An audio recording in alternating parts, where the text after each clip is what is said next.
75 जनपदों की 75 उत्पाद। अब तो अलग अलग जनपदों में और भी नए उत्पाद हमारे सामने आए हैं।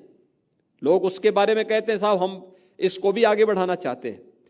और हर एक ने कुछ ना कुछ नए मील के पत्थर गढ़े हैं, आगे बढ़ने के लिए एक नया माहौल दिया है।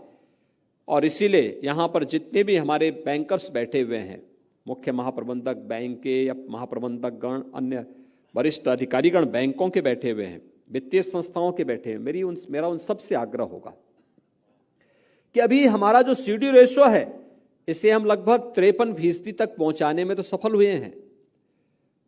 अगले हमारा प्रयास होना चाहिए कि इसे हम अगले 1 वर्ष के अंदर, आज आपने जो एक लक्ष्य रखा है कि 2022-23 के लिए यानी 2.35 लाख करोड़ रुपए के वार्षिक ऋण योजना का शुभारंभ भी आज आपने यहां पर किया है।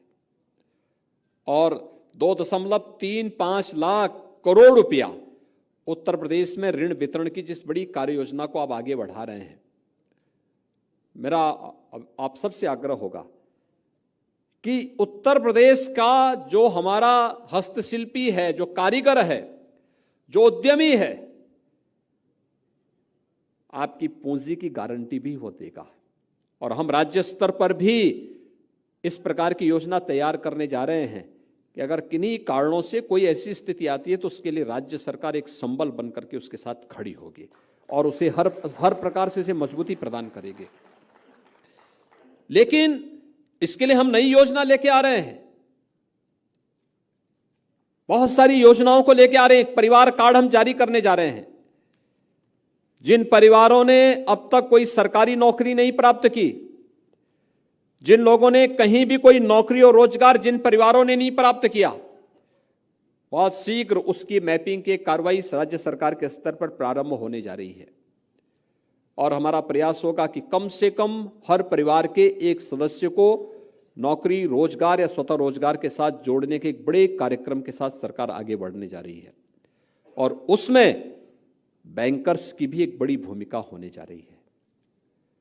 हमारे उद्यमियों का, कारीगरों का, हस्तशिल्पियों का, परंपरागत जो उत्पाद हैं, इन सभी की एक बड़ी भूमिका होगी। और इस दिशा में आप सबका आह्वान करूंगा कि हम अगले 1 वर्ष के दौरान प्रयास करें कि यूपी के सीडी रेशो को हम लोग 53 से बढ़ा करके 55 तक पहुंचाने में योगदान दे सकें। और अगले 5 साल का एक लक्ष्य तय हो कि हम इसको 60% तक पहुंचाने में भी हम इसको आगे बढ़ा सकें। यानी यह कर्म दर कर्म आगे बढ़ता हुआ दिखाई देगा तो लोगों के मन में एक विश्वास बैंकों और वित्तीय संस्थाओं के प्रति भी बढ़ेगा।